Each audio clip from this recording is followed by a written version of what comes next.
안녕하세요.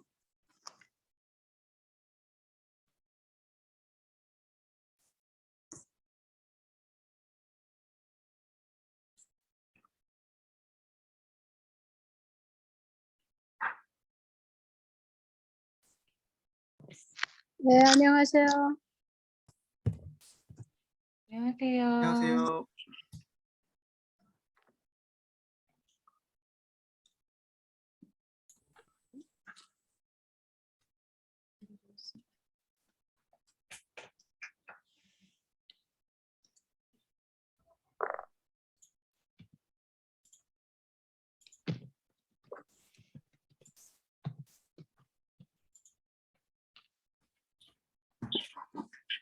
안녕하세요. 안녕하세요. 멀리서 와주셨네요. 감사합니다. 부끄러운데요. 일단 준비한 거를 말씀드리도록 하고요. 조금 기다렸다가 많이들 안 오셔가지고요. 잠시만 기다렸다가 시작하면 될 것 같아요. 제 마이크가 꺼져 있습니다. 다시 들어올까요? 나갔다가? 아니요, 괜찮습니다. 괜찮고요. 오케이. 예. 저희가 8시부터는 운영회의가 또 있거든요. 미래위원회 운영회의. 네. 그래서 어, 50분 정도만 생각하고 있어요. 네. 제가 한 네. 거 소개해 드리겠습니다. 네. 네. 유민쌤 얼굴 보여주시죠. 제가 지금 몸 상태가 안 좋아가지고요. 네, 죄송합니다. 시작을 해야 될지 오신다는 분이 좀 계셨는데요.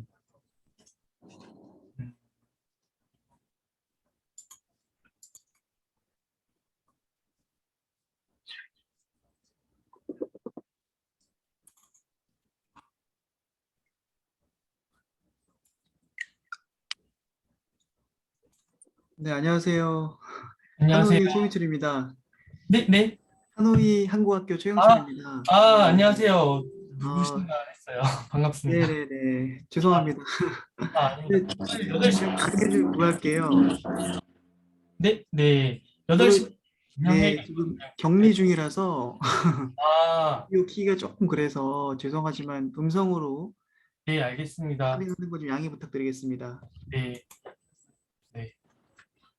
저 8시부터 운영회에 있는 것도 알고 계시죠? 8시요? 네. 네네, 알겠습니다. 참여할게요. 네. LG 적정기술연구회에서도 한 선임님이 오신다고 그랬었는데요. 연락을 할지 아니면 바로 시작할지 조금 고민하고 있습니다. 시간을 갑자기 1시간 당겨가지고요. 조금 혼란스러운 선생님들도 계신 것 같아요.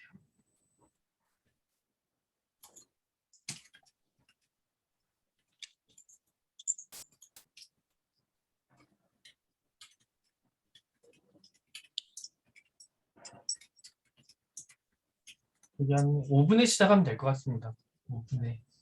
네. 지금 미국에 계신 거예요? 아니면 아프리카에 계신 거예요? 이지영 대표님? 저는 아프리카예요. 아, 아프리카고 여기가 아주 멋있는 박물관이에요. 분위기가 느껴지는 것 같아요. 따뜻하고 막. 네, 박물관. 지금 산책할 데가 없어서 일로 산책을 나왔어요. 거기 코로나는 괜찮으신가요? 네, 괜찮아요. 하여튼 뭐 테스트를 안 하니까 몰라요. 여긴 통계가 없어요. 지금 저희 학교에서는 코로나 이제 많이 나오고 있거든요. 근데 그렇지. 그렇게 심하지는 않더라고요, 이제. 그냥 독감 수준이라고 하더라고요. 네. 뭐 정점을 향해서 갔다가 내려와야지 뭐 어떻게. 그러면 공유를 한번 해보고.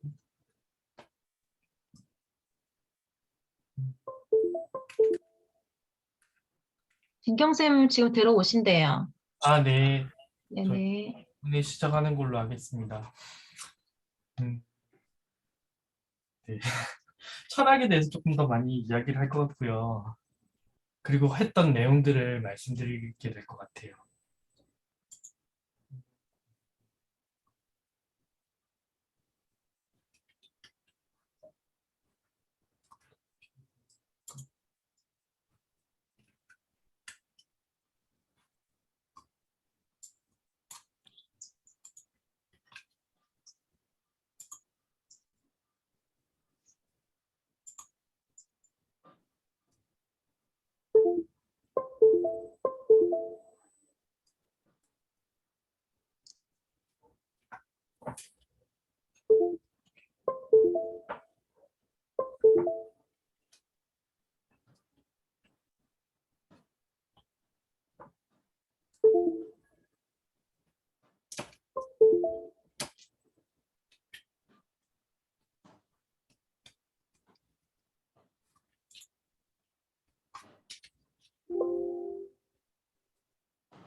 줌을 켰더니 갑자기 설정이 좀 엉킨 것 같아가지고요. 아무튼 다시 해보겠습니다.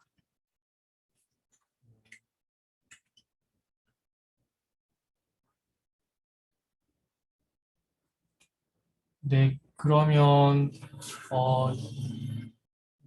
지금 바로 시작해도 될까요?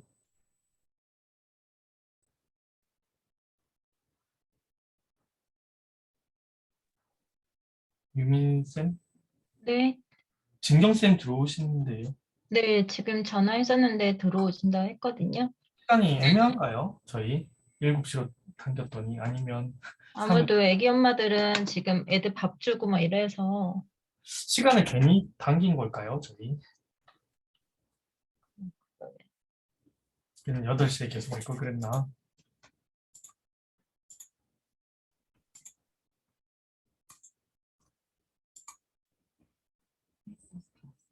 회의가 언제 끝날지 정확하지 모르니까 회의 끝나서 빨리.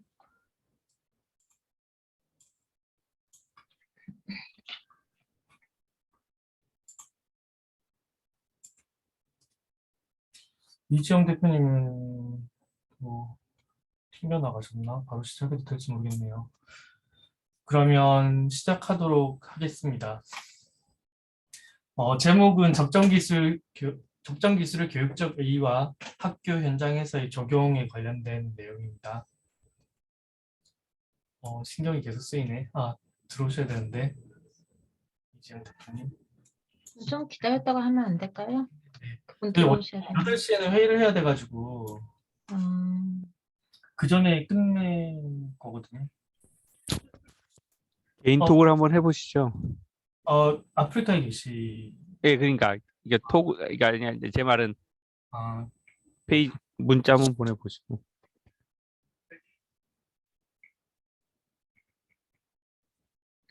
네. 잠시 안녕하세요. 다시 들어오셨나? 안녕하세요, 진경쌤. 저기 이지영 대표님이 아까 들어오셨다가 튕겨나가셨거든요. 그래서 잠시 한번 연락해보고 시작하도록 하겠습니다. 네.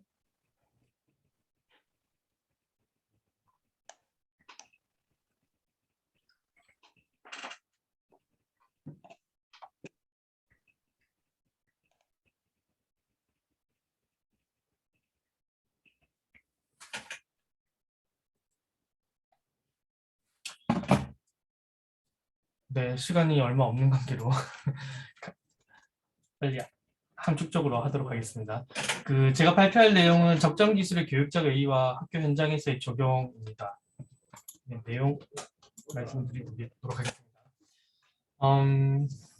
눈을 떴더니 어느 순간 나를 인식하기 시작했더니 나는 누구고 여기는 어디고 이런 고민이 들 때가 있더라고요. 호접지몽을 약간 떠올리게 하는데 그런 것과 관련된 영화들은 군데군데에서 좀 볼 수가 있어요. 매트릭스라는 영화라든지 트루맨 쇼 또는 자기 기억이 주입돼서 그 주입된 기억으로 나처럼 느끼는 토탈 리콜이라든지 그리고 또 우리 세상 이외에 또 다른 세상이 있을 수 있다라는 멀티버스를 나타내는 맨인 블랙의 마지막 장면이거든요. 이런 세상들, 그 세상 속에서 우리는 어디에 살고 있고 나는 누구이고 그래서 어떻게 살아야 될 것인가 라는 고민을 하게 될 때가 있어요. 예전에 그 가상현실이라는 수업을 들으면서 그 소광석 교수님이라고 한의학 물리하시는 교수님이랑도 상담을 많이 했었는데요. 심신 1원론, 심신 2원론 이런 것들을 많이 다뤘었거든요. 제가 석사 때 했던 것은 신경 네트워크라고 해서 뇌신경들 사이에서 뇌세포들 사이에서 신호가 어떻게 전달되는지 그 전달되는 게 어떤 의미인지를 생각해 보는 것들이었거든요. 이런 실험을 계속 하다 보니까 정신이라는 것은 나라는 것은 뭐 별거 있는 게 아니라 뇌를 열어보고 뇌에 있는 것들을 끄집어내 보니까 정신이 담겨 있는 게 아니라 그냥 단지 신경세포들만 잔뜩 있고 이 신경세포들 사이에서 연결이 감각을 느끼고 의식을 가지게 하고 우리가 느끼는 모든 것들이라는 걸 알게 됐거든요. 그래서 당연하게 우리 몸은 몸에서 그러니까 정신이나 육체, 영혼 같은 거는 우리 물질에 담겨 있는 어떤 하나의 형태다라고 받아들이고 있었거든요. 그러다가 가상현실이라는 수업을 듣고 많은 상담을 하다 보니까 알게 모르게 또 영혼이라는 세계가 있고 그 영혼이라는 세계가 물질을 통해서 표현되는 게 아닌가라는 심신미원론을 또 접근하게 되더라고요. 아무튼 우리가 사는 세상이 어떤 세상이고 나는 어떤 존재인가 이걸 알아야지 내가 어떻게 살지를 좀 알 수 있을 것 같았어요. 네, 그러면 어떻게 살 것인가를 내가 사는 삶을 한번 돌아다 보면요. 이렇더라고요. BCD라고 말하는 거. 태어나고 죽는 것은 내가 결정할 수 있는 게 아닌데 내가 결정할 수 있는 것은 선택하는 것들이 있더라고요. birth와 death 사이의 초이스, 선택들. 이 내가 선택을 어떻게 하느냐에 따라서 나의 인생이 다르게 꾸며지는 거예요. 아주 화려한 삶을 살 수도 있고 아주 힘든 삶을 살 수도 있고 이런 것들은 나의 선택 하나하나가 연결돼서 만들어지는 것들이더라고요. 그러면 어떤 선택을 할 것인가, 나의 선택을 결정하는 것은 무엇인가 라고 생각해 봤을 때 그 주체는 바로 DNA, 나의 몸에 있는 DNA가 될 거고요. 뭐 같은 DNA라고 하더라도 받아들이는 건 다 다르더라고요. 생각하고 받아들이는 게 달라질 수 있더라고요. 일란성 쌍둥이를 생각하면 되는데 그래서 또 중요한 게 있는데 그게 바로 환경이고 그 환경 속에서 내가 경험하는 것들이더라고요. 이게 우리가 말하는 신경계를 통해서 외부를 인지하고 생각하고 반응하고 그런 관계 속에서 나라는 존재가 만들어지는 거죠. 그러면 이 선택을 결정하는 것이 무엇일까? 경험과 뭐 환경과 유전자에 의해서 결정되는 것들. 그게 바로 가치관이라고 생각이 들더라고요. 가치관. 나의 가치관을 잘 정립하면 그 가치관에 따라서 결정을 하게 될 것 같아요. 나의 인생의 방향을. 그래서 어떻게 살 것인가, 기본적으로는 본능이란 게 있어서 다들 본능에 따라서 행동하겠지만 이런 본능에 따라 행동하다 보면 충돌하게 되겠죠. 환경과 충돌하는데 그 환경이라는 것은 자연 환경과 충돌할 수도 있고요. 사회 환경과 충돌할 수도 있을 것 같아요. 그렇기 때문에 우리는 소율하고 소통하고 조율해서 같이 살아가고 있는 것 같아요. 네. 그래서 우리가 살 때 본능에만 따를 게 아니라 나의 가치관을 정립해서 그 가치관에 따라 살아가야 된다라는 생각을 하고 있습니다. 그래서 그러면 뭘 위해서 살 것인가, 그 선택을 할 것인데 어떤 선택을 하게 될 것인가, 그 선택의 결론이라는 것은 행복이랑 보람이랑 이런 것들이 필요할 것 같아요. 성취감을 느꼈을 때 또는 인정을 받았을 때 내가 뭔가를 했다는 그런 보람을 느꼈을 때 행복함을 느끼는 것 같아요. 이런 것들을 추구하면서 사는 것이 우리가 살아가는 방식이 되어야 되지 않을까라는 생각을 하게 되었고요. 그런 과정에서 이제 적정 기술을 다루려고 합니다. 내가 할 수 있는 선택들이 있는데 그 선택을 통해서 내가 행복을 가질 수가 있어요. 그래서 어떤 선택을 할 것인가 그 가치관을 한번 만들어 보자라는 거예요. 여기는 그 사진을 찾으려다가 못 찾았는데 군대에 있을 때 군대를 가본 사람은 알지만 막 열심히 훈련하고 제대로 못 먹고 뭐 이런 과정에서 훈련 과정 속에서 초코파이 하나가 주는 행복이 어마어마하거든요. 근데 지금 우리가 사회생활 하면서는 초코파이 뭐 하나 정도야 그냥 버릴 수 있는 그런 것들이지만 군대에 있을 때는 또 그게 남다른 느낌이거든요. 이 느낌이 아프리카로 가져갔을 때 내가 초코파이를 잔뜩 가지고 있지만 뭐 하나 정도는 안 먹어도 상관없지만 그 초코파이 하나를 못 먹고 힘들어하는 애들한테 하나 나눠줬을 때 걔네들이 느끼는 행복감은 엄청나거든요. 그 행복해야 하는 모습을 보면서 저는 보람을 느끼고 뭔가 내가 할 수 있다는 그런 성취감도 느끼고 그 과정에서 뿌듯함과 행복함을 느낄 수가 있어요.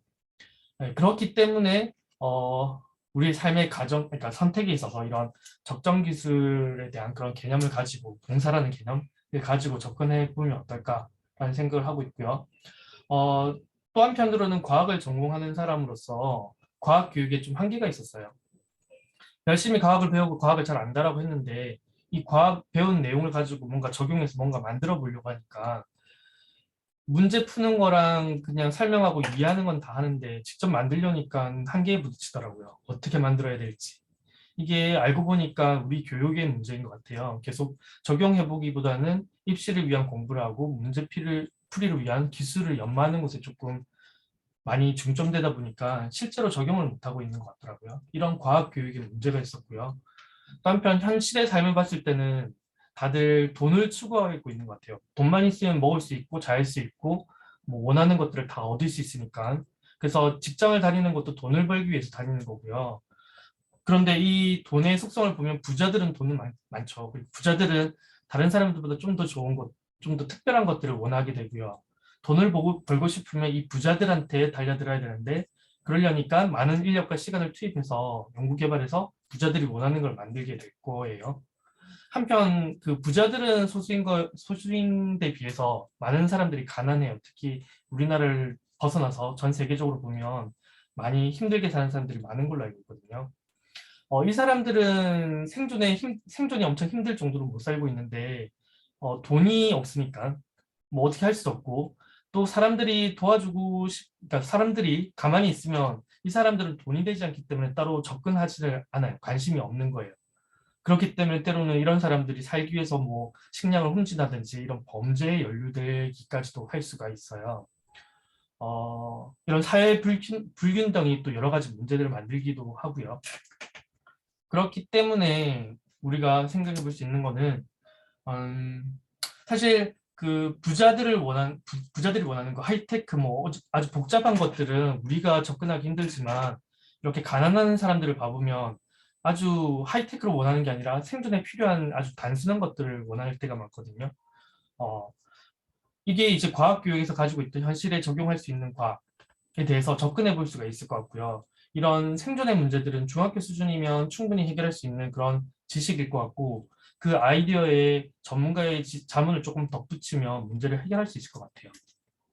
그렇게 되다 보면 이제 과학을 하는 사람도 그렇고 이런 도움을 받는 사람도 그렇고 보람과 성취감을 느끼면서 행복을 느끼고 자아 실현을 할 수 있지 않을까. 그렇게 하다 보면 사회 문제가 해결되면서 함께 살아가는 사회, 지속 가능한 발전이 가능하지 않을까. 이런 생각들을 하게 되었습니다. 그래서 과학교육, 학교교육이 올바른 가치관 정착을 위한 이런 적정기술 교육과 만나서 뭔가 시너지를 발휘할 수 있지 않을까라는 생각을 하고 있습니다. 그렇게 해서 적정기술을 접근하고 있고요. 최근에 탄소 중립이 좀 말이 많이 나와가지고 탄소 중립에 대해서 약간 다른 교육청에서 강의하던 자료를 잠시 가져왔거든요. 그거랑 적정기술이란 무엇인가에 대한 설명도 살짝 넣었고요. 적정기술을 학교교육에 어떻게 적용할 수 있을지 과학교육과 적정기술이 어떻게 연결될지에 대해서 좀 짬뽕으로 들어가 있는데 하나씩 말씀드리도록 할게요. 환경과 관련해서는 일단 물리에서는 에너지와 관계되고요. 화학 생물에서는 화학 반응, 생체 에너지와 연관되고 지학에서는 지구 복사 에너지, 사회에서는 뭐 지구 온난화, 재해 이런 것들이 연관될 것 같아요. 네. 이런 것들이 가지는 문제들은 뭐 사라지는 땅이라든지 환경 문제들은 그러니까 지구 온난화 때문에 빙하가 많이 녹아서 땅이 사라지고 있죠. 그래서 바다가 점점점 넓어지고 있고요. 그리고 늘어나는 이상기후가 있고 이런 것 때문에 커지는 자연재해들이 있어요. 자, 이 사진은 그 투발루라는 나라인데 계속 해수면이 상승하다 보니까 나라가 사라지다가 한 10년, 20년 뒤에는 사라질 거라고 생각하고 있어요. 지금도 갑자기 비가 오거나 좀 많이 안 좋은 날에는 아예 그러니까 나라 전체가 잠기기도 한다고 하더라고요. 그런 나라가 있고요. 이거를 이제 과학적으로 접근해 보면 이렇게도 설명할 수가 있어요. 탄소 중립 어떻게 바라볼 것인가 를 생각했을 때 탄소라는 것은 일종의 에너지를 담는 그릇이라고 생각할 수 있을 것 같아요. 그래서 탄소, 그러니까 촛불 같은 경우 탄소로 이루어져 있죠. 초에다가 불을 붙여서 산소를 만나면 이제 이게 이산화탄소가 되면서 빛을 낸다든지 열을 내는 에너지가 나와요. 이게 우리 생체 에너지도 마찬가지거든요. 식물이 있으면 식물은 이산화탄소를 흡수하고 그리고 물을 흡수해서 태양 에너지를 저장해서 그러니까 물과 이산화탄소의 태양 에너지를 저장해서 버무려 가지고 당이라는 탄수화물을 만들고요. 포도당을 만들고요. 그리고 부산물로 산소를 방출을 해요. 그러면 인간은 식물이라든지 아니면 동물이 먹었던 그 동물의 에너지를 통해서 소화를 시키면 탄수화물, 포도당이 나오고요. 그 포도당이 혈액 속을 돌게 될 거고요. 또 호흡을 통해서 산소를 나무가 배탈했던 산소를 다시 받아들여서 혈액을 통해서 또 산소랑 포도당이 돌게 될 거예요. 이 산소랑 포도당이 각각의 우리 몸을 구성하는 세포들에게 들어가서 미토콘드리아에서 반응을 해서 물과 이산화탄소를 만들면서 에너지를 방출하게 되는 거예요. 그러니까 햇볕이 줬던 그 에너지를 다시 우리가 쓰게 되는 거겠죠. 생체 에너지를 쓰게 되겠죠. 그 부산물로 이제 물과 이산화탄소가 방출되는 거고, 그 물과 이산화탄소가 다시 식물로 가서 태양 에너지를 가두는 역할을 하고, 다시 그 가둬진 에너지를 산소와 식물에 있는 그 포도당을 통해서 다시 에너지원을 쓰는 이런 과정이 계속 반복되고 있어요. 이 과정에서 탄소가 등장하게 되는 거죠. 에너지를 담는 매체로서의 탄소예요. 이렇게 우리는 에너지를 먹기 위해서 열심히 살아가고 있어요. 왜냐하면 에너지라는 그 근원을 봐보면 우리가 그 변화를 만드는 그런 원동력과 관련된 거거든요. 어떤 행동하고 반응하고 모든 활동을 할 수 있는 그 근원이 바로 에너지예요.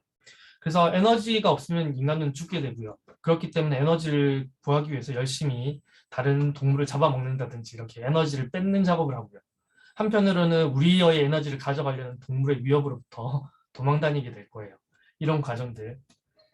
이렇게 힘들게 에너지를 모으고 있는데 또 한편으로는 고기를 먹기 위해서 이렇게 사육을 하게 돼요. 그 농장을 통해서 뭐 그 소를 키우거나 돼지를 키우거나 하는데 이 소를 키우는 과정에서 엄청나게 많은 메탄가스라든지 이런 그 온실가스를 방출한다고 그래요.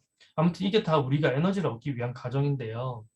이 에너지를 가지고 우리는 다시 우리 에너지를 쓰기 위해서 또 에너지를 쓰는 경우, 가령 운동을 한다면서 다시 말해서 에너지를 쓰면서 운동을 하는 건데 그 운동을 하기 위해서 또다시 전기 에너지를 써가지고 운동을 하는 경우가 있지 않는가, 이런 것들도 한번 생각해 볼 수 있을 것 같아요. 한편으로 우리가 쓰는 에너지를 가지고 다시 전기 에너지로 바꿀 수도 있는데 적정 기술은 거기서부터 한번 생각을 해볼 수 있는 영역인 것 같아요. 이 내용을 계속 연결해서 에너지 중립으로 이야기를 할 수 있는데 요거는 여기까지만 이야기를 하고요. 지구나 연계해가지고 적정 기술을 이야기할 수 있다는 이야기만 조금 하고 넘어가서 시간 관계상 학교에서 할 수 있는 적정 기술에 대해서 조금 말씀을 드려보려고 해요. 일단 적정 기술의 기원이랑 역사를 봐보면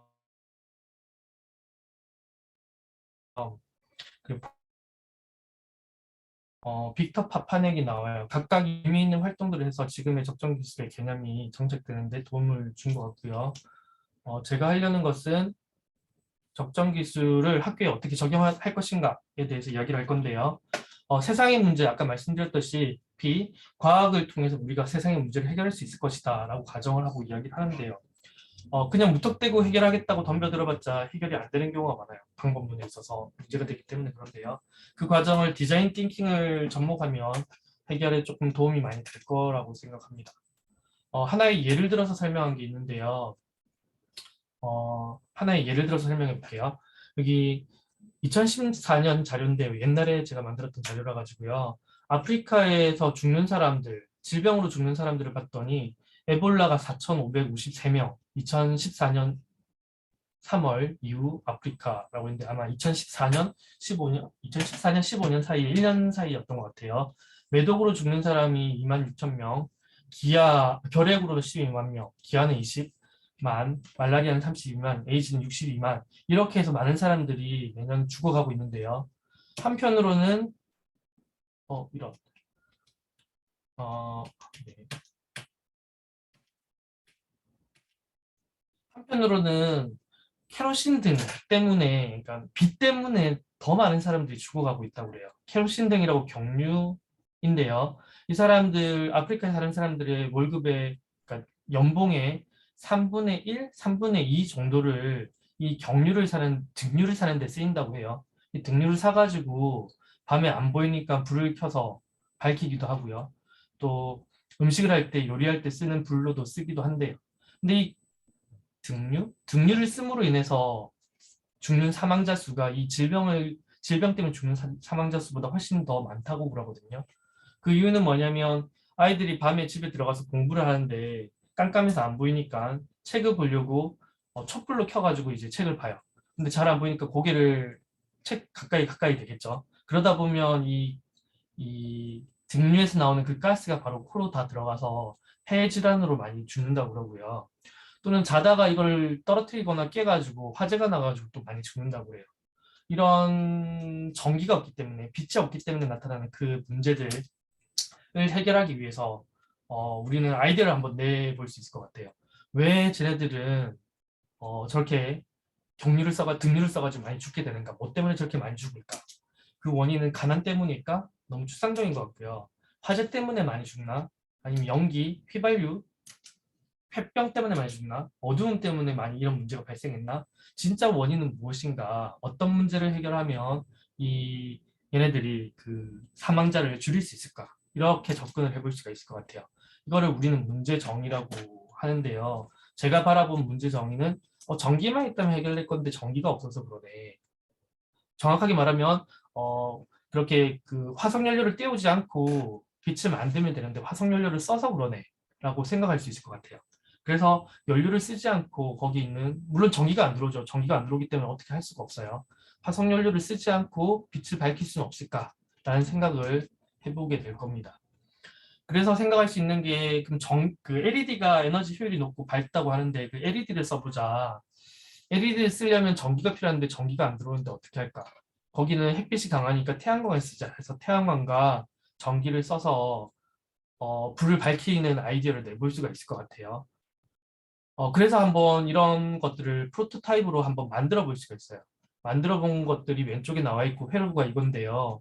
여기에 대한 과학 지식과 관련된 프로그램을 살짝 넣었는데요. 그래서 일종의 프로젝트 타입을 해서 교육 내용을 좀 넣었어요. 그래서 몇 가지 과학과 관련된 내용과 이거를 적용해서 회로들을 조금 이해를 하고 그걸로 태양광으로 충전하고 밤에는 불을 밝혀줄 수 있는 솔라무드 램프라는 걸 만들어 볼 수가 있고요. 요거를 조금 응용해가지고 디자인적인 요소도 같이 넣어봤어요. 이걸 스팀 아트 대회라고 해서 학교에서 했던 거거든요. 이런 식으로 해서 만들어 볼 수 있다. 그러면 이걸 가지고 이제 아프리카 현장에 적용해 볼 수가 있겠죠. 적용한 사진도 있는데요. 뒤쪽에서 나오니까 빼버릴게요. 적정 기술, 일과 에너지 이런 우리가 다룰 수 있는 적정 기술 내용에는 중학교에서 배운 내용, 고등학교에서 배운 내용들을 한 번 더 되씹어 보면 많이 적용되고 응용할 수 있다는 걸 알 수가 있어요. 이거 하면서 그러니까 적정 기술을 위한 과학 교육으로 교과서 내용과 연계해서 할 수 있는 설명들을 조금 넣었었어요. 여기에 수업 과정에서 바로 쓸 수 있는 내용들이고요. 그래서 LED랑 빛이 어떻게 나오는가, 태양광의 원리, 그리고 에너지란 무엇인가 이런 것들을 좀 다뤄볼 수가 있고요. 그 다뤄보는 거를 실습하는 과정으로 저 활동을 같이 연계해서 해볼 수가 있습니다. 아까 말씀드렸던 탄소에 저장되는 에너지에 관련된 거고요.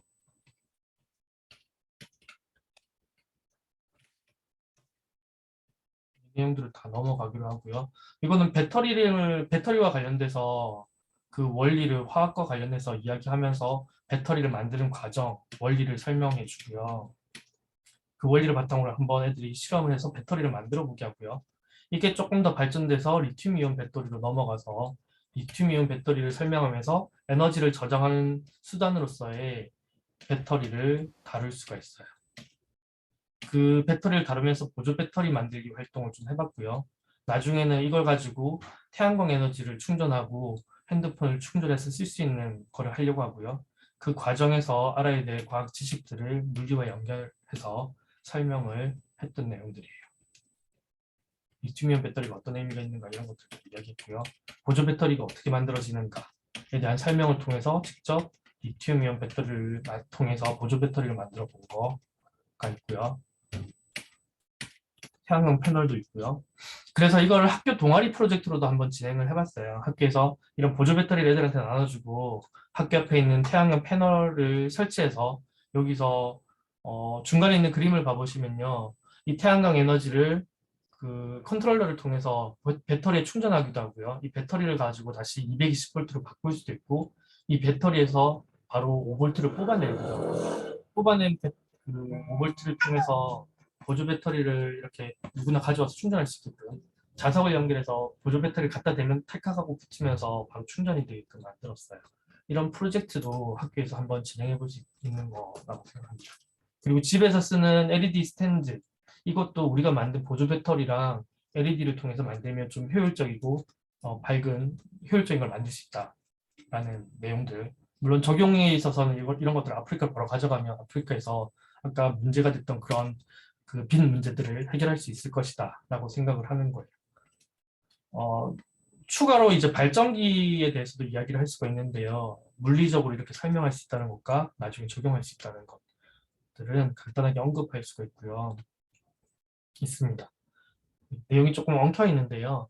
학교에서 할 수 있는 것들은 이런 그 수업용으로 이렇게 강의를 통해서 직접 실험을 하면서 해볼 수도 있는 게 있고요.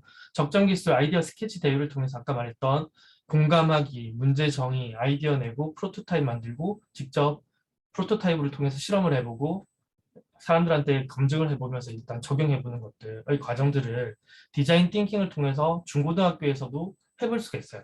하지만 이제 만드는 거 직접 만드는데 시간도 많이 소비되고 진짜 제대로 만들었다면 바로 회사를 차리고 판매까지도 가능한 거기 때문에 거기까지는 조금 힘들겠지만 아이디어로서 검증하는 과정까지는 우리가 해볼 수 있다라고 생각해서 아이디어 스케치 대회라는 것들을 머릿속으로 구상해보는 것들을 해보는 대회를 저희가 계속 하고 있는 거예요. 적정기술학회에서. 자유학기제에 이거를 적용을 해봤는데요. 어떻게 적용했냐면요. 이 적정기술을 왜 해야 되는가 아이들한테 설득했던 과정이고요. 어떤 프로세스를 통해서 진행되는지에 대한 설명이었고요. 공감이 중요하다는 이야기를 설명하기 위해서 만들었던 자료이고요. 프로토타입이 왜 중요한지에 대한 설명도 해보고요. 왜냐면 실제로는 우리가 이걸 제가 태양광 프로젝트를 예전부터 많이 했었는데 하는 과정에서 판매되는 대부분의 제품들, 태양광 충전 제품들이 작동을 안 하더라고요. 그 이유는 핸드폰이 쓰는 에너지에 비해서 충전되는 양이 워낙 작아가지고 실질적으로는 거의 소용이 없더라고요.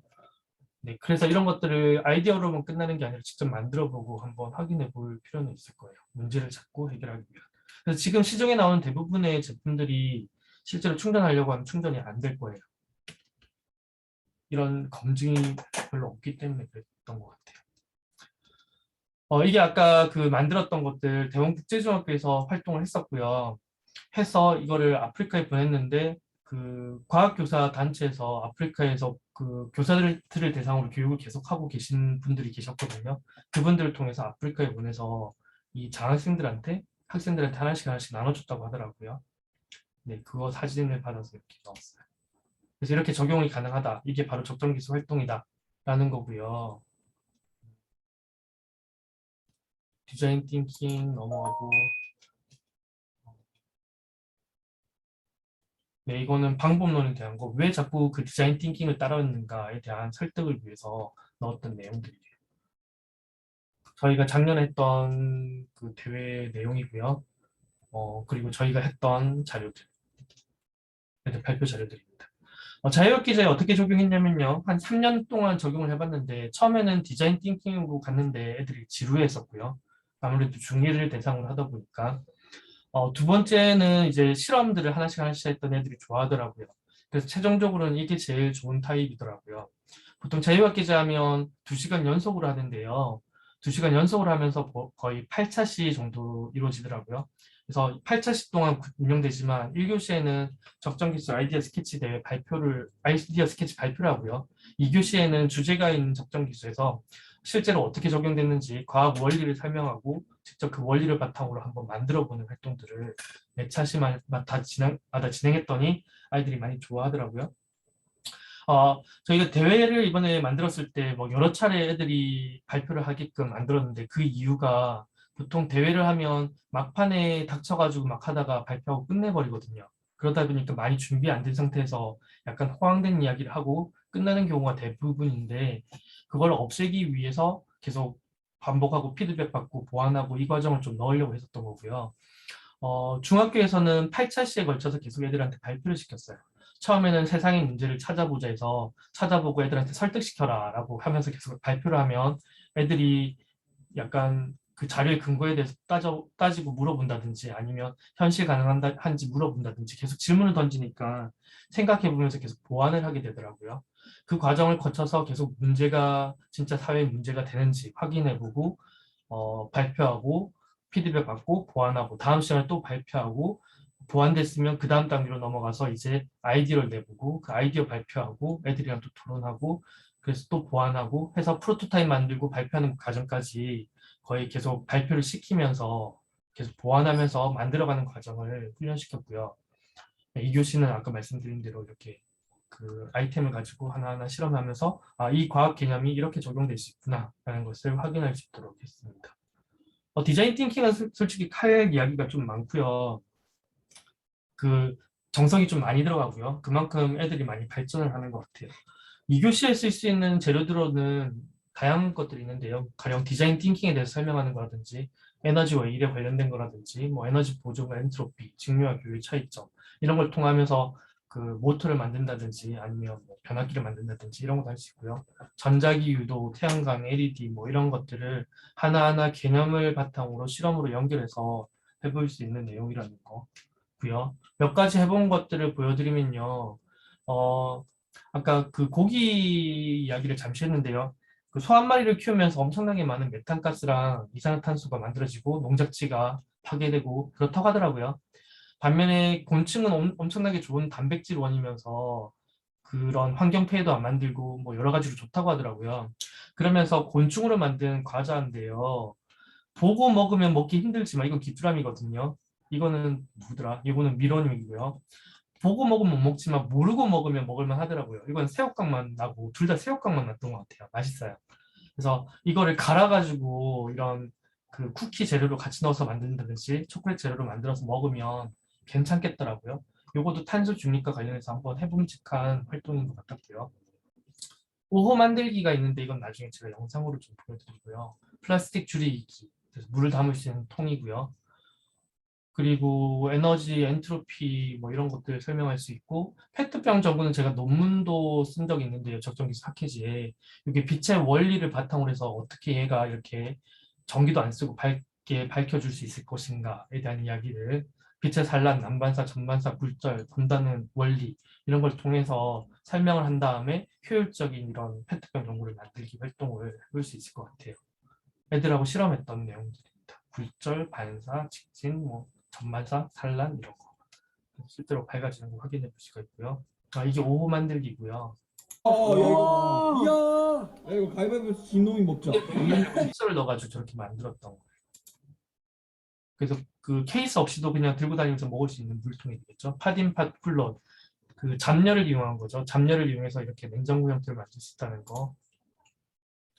그리고 그 말라리아 퇴치 프로젝트를 하면서 원심 분리기 만들기, 그리고 그 페이퍼 퓨즈 해가지고 원심 분리기 만들기를 하고 또 혈액을 빼가지고 말라리아 관찰하는 그 구슬현미경 만들기도 했었어요. 이렇게 구슬현미경이거든요.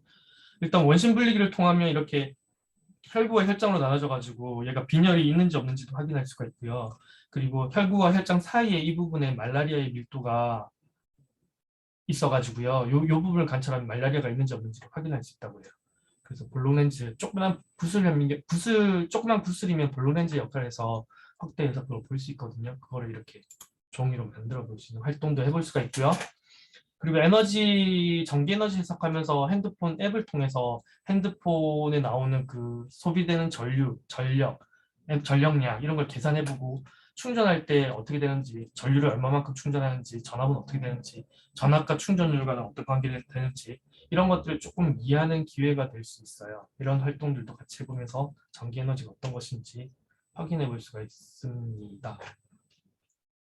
그래서 핸드폰의 소비 전력을 측정해보고 전기 그 LED 등이거든요. 이거 그 LED 스트립인데 길이를 잘라가면서 전류값을 측정해보면 전류값이 이렇게 나와요.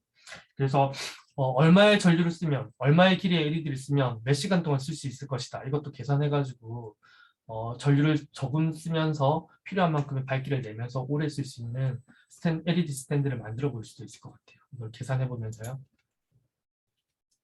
그리고 직류 교류 발전 원리, 전류의 자기작용을 이용해서 코일을 쓰면 이렇게 모터를 만들 수 있고요.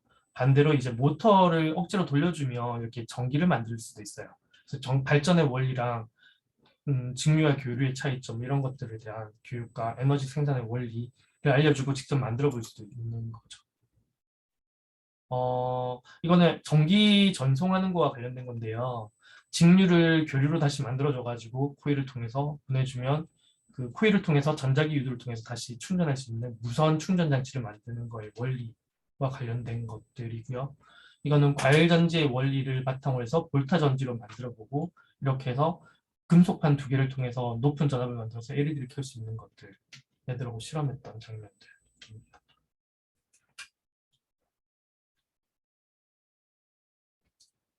보조 배터리 만들었던 거고요. 전압 측정하는 거랑 뭐 출력 확인해 보고요.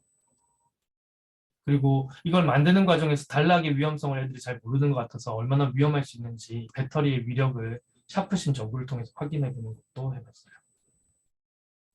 LED 스탠드 만들기도 했었고요.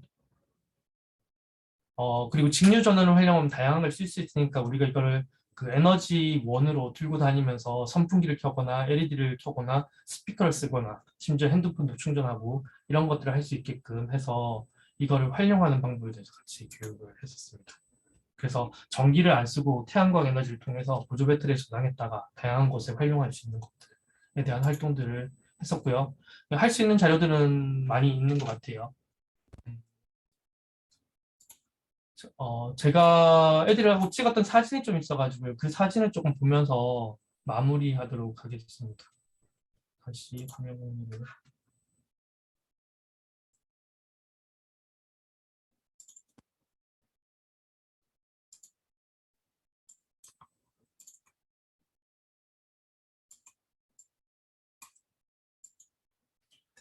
적정 기술 애들이랑 찍었던 사진들인데요. 중학교 1학년 학생들 자유학기 이제 수업이고요. 애들한테 적정 기술이 무엇인지 간단하게 설명을 해줬고요. 그리고 애들하고 요거는 페트병 전구 만들기였나? 이걸 한번 원리를 바탕으로 적정 기술에 대해서 어떻게 생각하는지 한번 토론해보고 발표하는 걸 시켰던 거고요. 이번에. 그리고 하나의 아이템을 가지고 발표해보는 활동들을 예전에 했었고요. 나중에는 이 단계를 한 단계 한 단계에서 피드백 주는 과정으로 바꿨었어요. 발표하는 과정들이에요. 애들이.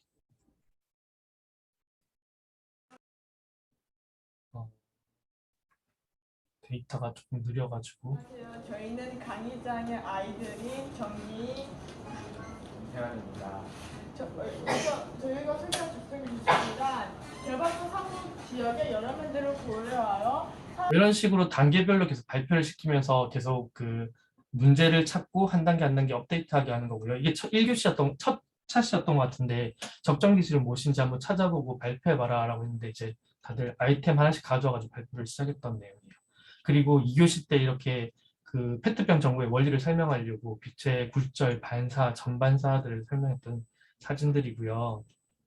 그리고 그걸 바탕으로 애들이 디자인해 볼 수 있게끔 만들었던 활동들이에요. 그래서 얼마나 밝아졌는지, 세제는 얼마나 넣는 게 좋은지, 세제를 안 넣으면 어떻게 될지, 세제가 하는 역할이 뭘지 이런 것들을 바탕으로 보완할 수 있게끔 했었던 활동이고요. 이거는 과일전지 만들기였고요. 원리 설명해줬고요. 이거는 지금 날짜별로 막 섞여 있어가지고 사진이 이런데요. LED 스탠드 만들기, 보조 배터리를 이용해서 스탠드 만들기 활동했던 거고, 이건 또 다음 차시에서 발표했던 내용들이고요. 볼타 전지 만들었던 거고요. 이거는 그래서 금속판을 통해서 LED를 켜게 하는 것들 활동을 했어요.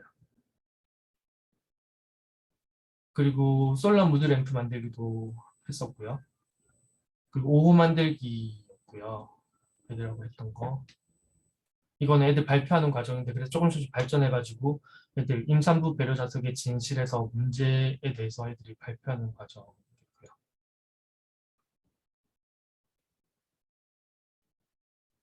솔라 무드램프 디자인까지 적용했던 것들 주로 제가 만든 거긴 하지만 이거는 페이퍼 퓨즈 애들이 만들었던 거고요. 직접 애들 피를 뽑아가지고 페이퍼 퓨즈 올려가지고 그 혈구 혈장 비교도 해보고요. 그리고 구슬현미경으로 관찰까지 했는데 솔직히 구슬현미경으로 관찰하는 건 좀 잘 안 되긴 했어요. 애들만 듣는 거고.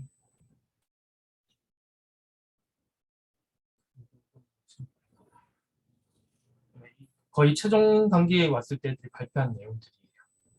아이디를 계속 피드백 받아서. 이거랑 이건 배터리 만들기와 관련된 거고.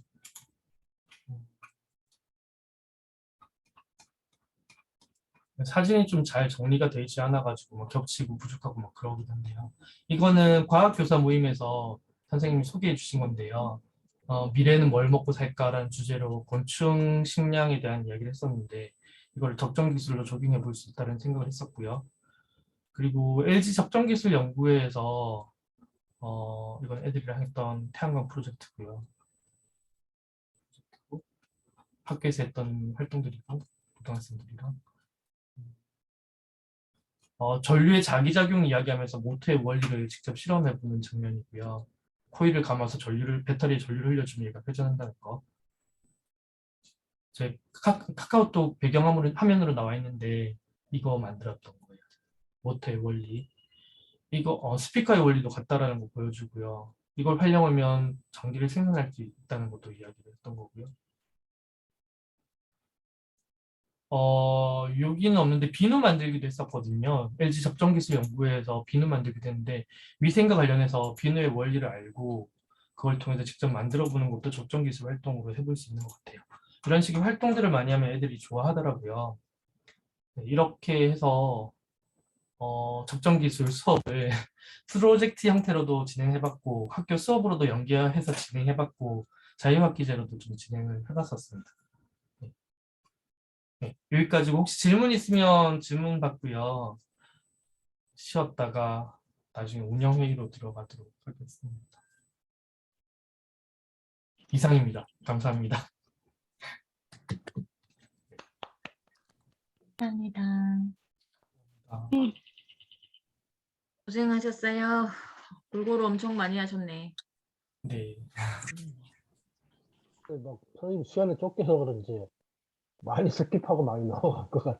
그러니까 더 차분히 더 배워보고 싶다. 아, 그쵸. 잘해야 될 것 같아요. 그러니까 너무 많은 양을 넣다 보니까 어디서부터 어디를 말해야 될지 잘 몰라가지고 항상 정리가 잘 안 되더라고요. 그래서 저도 요번에 그 페트병 전구 만들기랑 그거 아까 하셨던 솔라 모드 램프 네. 그거 해보려고 하거든요. 네, 네. 네, 자료는 그래서 지금 근데 저번에 사실은 제가 사진을 성진 선생님 서산교육청 강사로 갈 때 쫓아가서 사진을 찍는다고 하는데 잘 못 찍었어요. 오늘 그새 네, 왜 그런지 못 찾았는데 거기 사진까지 보여주면 더 좋겠는데 제가 좀 선생님 이번에도 또 그 서울시 교육청 영수원에서 하죠. 11월 달쯤에 하게 될 것 같고요. 그때 저희 운영진을 좀 구성해서 교수님이랑 선생님 가능하면 같이 해서 수업을 짤까 생각 중이에요. 여름 방학 때까지 짜면 된다고 했거든요. 아, 그래요? 뭐 특별한 거 할 필요 없이 더 좋은 거 해도 되겠지만 지금 선생님이 해온 것만 해도 충분할 것 같아요. 네. 이 중에서 재밌는 것들 몇 개 잡아가지고 실험해보면 다들 좋아하시는 것 같아요. 이론보다는. 맞아요. 근데 이론 쪽에서는 조금 저 생각에 나중에 선생님 지금 이제 상당히 의미가 있잖아요. 이게 적정 기술에서 탄소 중립 또 에너지를 우주부터 이렇게 쭉 가져오는 맥락이 저는 너무너무 좋은 것 같아요. 사실은. 근데 이제 선생님들이 알아도 몰라도 그런 맥락을 좀 고수하고 싶어, 사실은. 이렇게 우리가 우주를 통해서 에너지를 가져오고 에너지를 보존시키고 기후변화에서 적정기술, 탄소중립 뭐 이런 게 적정기술하고 이 연관되는 맥락이 참 좋은 것 같고요. 모터 만들기나 사실은 에너지원 뭐 이런 거는 특성화고등학교에서 보면은 배터리 건전지인데 요새는 그런 걸 거의 안 해요, 애들이. 그래서 의미가 더 있는 것 같아요. 왜냐면 코일 감는 것도 옛날에 실업계 고등학교나 전기과 공에서 그런 걸 했댔어요. 한 20년 전, 30년 전. 근데 지금은 그런 거 모르는데 그거 해보는 게 더 의미가 있는 것 같아요. 그것도 우리 적정 기술학계에서는 좀 그런 것 같아요. 그래서 굉장히 좋고, 저는 저번에도 그런 얘기 듣는데, 그 보조 배터리만 제대로 만들어서 해줘도 상당히 좀 의미가 있는 것 같아요. 리튬 폴리머니랑 하드 이슈고, 예. 말이 좀 길었네. 네, 이상입니다. 감사합니다. 네. 저는 사실 지금 자원순환 수업이랑 그 적정기술 수업을 지금 만들어서 좀 하려고 계획을 해놓고 애들도 이제 자율동아리도 좀 구성을 좀 해보려고 하고 있는데요. 근데 그런 게 있더라고요. 자원순환을 막상 이제 하고 아이템들을 굉장히 좋은 것들을 찾아놓고 막상 시행을 하려고 하면서 저 혼자만의 시뮬레이션 좀 돌려봤는데 막상 제가 안 해봤던 거잖아요. 사실 저희도 과학적 이론을 가지고 그냥 탐구하는 과정을 하고 실험을 하고 프로토타입까지 만들어 가긴 했지만 사실 이거를 사회에 환원해서 정말 행동으로 실천을 하고 아이들이 그렇게 움직이게끔 뭔가를 주도해 본 적이 없으니까 사실 이게 힘들더라고요. 그래서 지금도 우드락이나 이런 것들 전시해서 버려지는 우드락을 지금 찾아야 되는데 은근히 그 버려지는 우드락을 수거하는 것도 굉장히 힘들더라고요. 그리고 지금 그래서 여러 학교에 좀 부탁도 좀 드리고 좀 아는 그 제자들한테도 내년 학교에서 쓰는 거 이런 거 혹시 좀 버려지는 거 있으면 좀 이렇게 모아놨다 선생님 나중에 줘라 했는데도 그게 안 모아지더라고요. 그래서 이제는 오히려 더 그렇게 되고 그리고 이제 아이들하고도 여러 가지 자원순환 수업을 지금 해야 되는데 막상 제가 그런 활동을 안 해봤으니까 이걸 어떤 루트에서 알아봤는지 모르겠더라고요. 그래서 요즘에는 다양한 루트로 해서 그 단체들하고 연계도 하면서 이제는 그럼 저희가 이렇게 하면은 거기서 이제 어떻게 제공을 좀 해주고 이걸 또 어디로 가느냐 그래서 그걸 알아보는 중에 제가 더 많이 공부를 하고 있더라고요. 하게 되는데 그런 것 같아요. 제가 안 해보고 제가 이 기후 행동도 제가 안 해보고 있다가 막상 지금 요번에도 산불로 인해서 우리 그렇게 이제 전력 문제 때문에 이렇게 나온다 하니까 우리가 이제 소등 행사를 좀 했으면 좋겠다라고 시작을 했는데 막상 이게 이렇게 좀 파급 효과를 좀 크게 나올 수 있는 게 쉬운 게 아니더라고요. 그리고 아이들한테 결과적으로 무언가 나오기까지가 굉장히 어렵고 그리고 꾸준하게 무언가 활동을 해야 되는데 그런 아이디어가 되게 부족하더라고요. 근데 지금은 그냥 이렇게 던져놓고 학생들하고 뭔가 의논을 하다 보면 그런 방법들이 나오지 않을까라는 기대감을 그래도 한번 시작은 해보자라고 생각을 하고 있는데 다행히도 지금 학생들 중에 몇 명은 되게 적극적으로 나와주더라고요. 옛날에는 가위바위보에서 지는 애들만 지금 과학 동아리에 왔었는데 지금 같은 경우에는 가장 먼저 찼어요. 아이들한테 제가 좀 너무 뻥을 많이 깠는지 모르겠지만 적정 기술에 대한 필요성을 좀 얘기를 했더니 아이들이 그 활동에 대해서 그런 행동에 대해서 그런 것도 이제 한번 해봐야 된다. 너희도 선생님도 할 줄 모르지만 같이 한번 해보자라고 얘기했는데 굉장히 아이들이 협조적으로 좀 나와주고 있어서 좀 기대를 하고 있고요. 그리고 적정기술 대회도 은근히 애들이 또 많이 나간다고 해가지고 좀 교내에서 한번 걸르려고 해요. 좋네요. 네, 한번 걸러서 제가 다 데리고 나가기 너무 힘드니까 최대 3팀까지만 내가 데리고 나가겠다. 그 대신에 나머지는 못하니까 교내 대회 한번 열겠다라고 얘기를 했는데 다행히도 이제는 아이들이 그 적정 기술에 대한 필요성과 그리고 너희가 정말 사회 문제에 관심을 가지고 그리고 실제로 그걸 적용시켜서 변화까지 이끌어내는 그 행동들, 지속적인 행동들이 되게 중요하다라고 얘기를 했더니 그래도 좀 아이들이 좀 따라와줘서 좀 요즘에 저도 좀 공부를 하면서 하고 있는 것 같아요.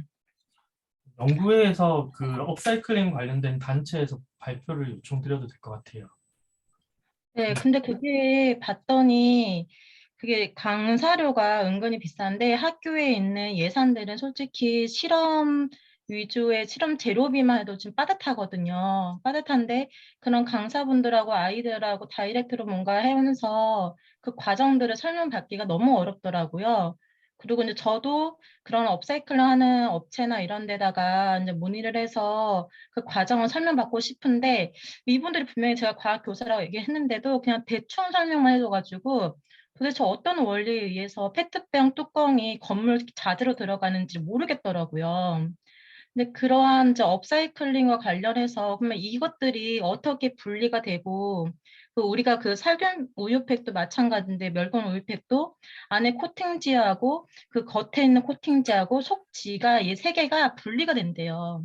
근데 그게 어떻게 해서 걔네들이 분리를 하는지 그 방법도 너무 궁금하고 그리고 그게 분리가 된 것들 가지고 이제는 그걸 어떻게 활용한다 하는데 그 과정도 너무 궁금한데 그거에 대해서는 알 수 있는 방법들이 없더라고요. 근데 사실 아이들한테는 그러한 것도 자세히는 아니지만 그러한 원리들이나 과학적 이론들을 좀 안다고 하면은 다른 부분에 아이들이 적용할 수 있는 범위도 넓을 텐데 이런 생각 들면서 관련 정보를 찾는데 정보 찾기 너무 어렵더라고요. 그 그런 게 좀 아쉬웠어요. 교수님한테 조금 여쭤보든지 아니면 학회 차원에서 한번 여쭤봐가지고 저희가 이해한 다음에 저희가 학생들한테 가르쳐주면 될 것 같으니까 나중에 한번 이야기해 보시고요. 지금 5분밖에 안 남아가지고요. 네. 말씀 좀 들어보고 저희 운영회의 좀 쉬었다가 시작하려고요. 위원장님 저기 미국의 이재용 선생님인가 오신 것 같은데. 계속 계셨어요. 아, 계속 계셨어요. 네. 저희 학교에서 강의도 해주셨어요 예전에. 아, 그러세요? 아니, 전 반가워갖고 저번에도 되게 고생 많이 하셨는데 거기 시차가 많이 나지 않나요?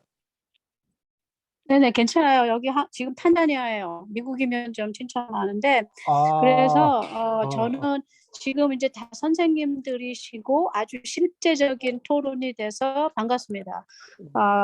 그리고 지금 형진 선생님은 이제 늘 하고 있는 줄 아는데 이따가 운영위원회 저는 못 들어가는데 이런 식으로 어프로치를 이제 큰 그림 매니지먼트 차원에서는 누군가는 knowledge information을 계속 컬렉트를 해주셔야 돼요. 그러니까 조금 아까 뭐 리사이클링하는 그런 분리 방법 또는 무슨 파트는 어디서 이렇게 하는 거 뭐 이런 그러니까 웬만한 NGO들은 knowledge 디파트먼트가 있어요. 그러면 이제 거기에 계속해서 입력을 하고 그 다음에 이제 형진 선생님처럼 이제 레슨을 해봤다. 아니면 스케치까지 애들을 디자인 띵킹을 시켰다. 그러한 가이드라인은 한 번 한 거 지금 그래도 PPT 다 있으셔서 너무 좋은데 그게 중3 레벨인지 고3 레벨인지 한 그런 그 레벨을 좀 이렇게 타겟 스튜던트가 몇 살에서 몇 살, 몇 학년에서 몇 학년은 요 원리가 학급에서 하니까 그렇게 하면 좋겠다 해가지고 그 공유할 수 있는 몇 가지를 공유를 해주시면 저희한테도 좋고 우리는 다 영어로 바꾸든지 스와힐리로 바꿔야 돼요. 사실은 굉장히 많아요. 이게 이제 미국 걸로는 그래서 그걸 어떻게 하나 그리고 생각 외로 아이들한테 화두를 던지면 애들이 극성으로 가서 뒤져요. 특히 미국 애들은 그래요. 근데 지난번에 스케치 대회를 하니까 얼마큼 힌트를 줬는지는 모르지만 스스로 검색을 많이 해요. 그래서 선생님들이 처음부터 끝까지 다 가르쳐야 된다라고 생각 안 합니다, 저는. 근데 아까 그 자유학기제라는 거 굉장히 재밌는데 아이들은 그래도 보상을 받아야 되거든요. 이제 그러니까 뭐 크레딧을 주겠다, 뭐 어쩌고 이제 뭐 뭔지는 모르겠어요. 대학생이면 더 좋은데. 여기는 훨씬 더 어렵죠. 여기는 어려워서 저도 어떻게 해야 될지 모르겠는데 그래도 앞으로 이런 것들은 진짜 그러니까 저 이제 말씀 그만해야 되는데 요걸 레슨을 잘 모아서 날리지 가서 앞으로 이런 거를 우리가 확산을 할 때 대안학교나 뭐 이렇게 할 때 readily available 뭐 팔아도 좋고 아니면 멤버제로 뭐를 해도 좋고 그렇게 되면 좋겠습니다. 그 얘기 하려고 제가. 네, 감사합니다. 네. 더불어서 그 외국에서 지금 인터넷 상황이 좀 안 좋아서 막 뜨면 끊기는데 이정선 의원님 혹시 그 원설에도 자료가 있으면 저희 여기에 공유시켜 줄 수 있나요? 나중에라도 지금 우리는 그냥 로봇 만드는 자료를 그냥 사서 쓰고 있습니다. 스크래치 몇 개 아두이노도 하고 있고요. 미국에서 사가지고 미국에 뭐 패키지를 사면 레슨이 다 같이 나와요. 이제 그거에다가 아이들이 조금 더 할 수도 있고 그러죠. 여기에 선생님들이나 학생들이 스스로 이렇게 할 수 있는 건 많이 없어서 제가 이미 퍼블릭하게 나와 있는 거를 거기 쓰고 근데 의외로 그다음에 응용을 하더라고요. 예. 예. 그런 레슨은 소유할 수 있지만 뭐 그거는 뭐 한국에 다 있어요, 이미. 아두이노나 드론이나 뭐 이런 것들. 지금 차라리 저 형진 선생님이 한 거 뭐 솔라를 어떻게 이렇게 해서 그거 자세한 설명들 물리와 전기와 컨버전 하는 거 컨트롤러 이런 것들이 조금 이제 선생님들한테 더 필요하고 우리한테도 더 필요할 거예요. 근데 우리가 만들어도 되지만 이미 나와 있으면 못하러 다시 만들겠어요. 그렇죠? 시간이 없네요. 이제 다시 다른 미팅 가셔야 되네.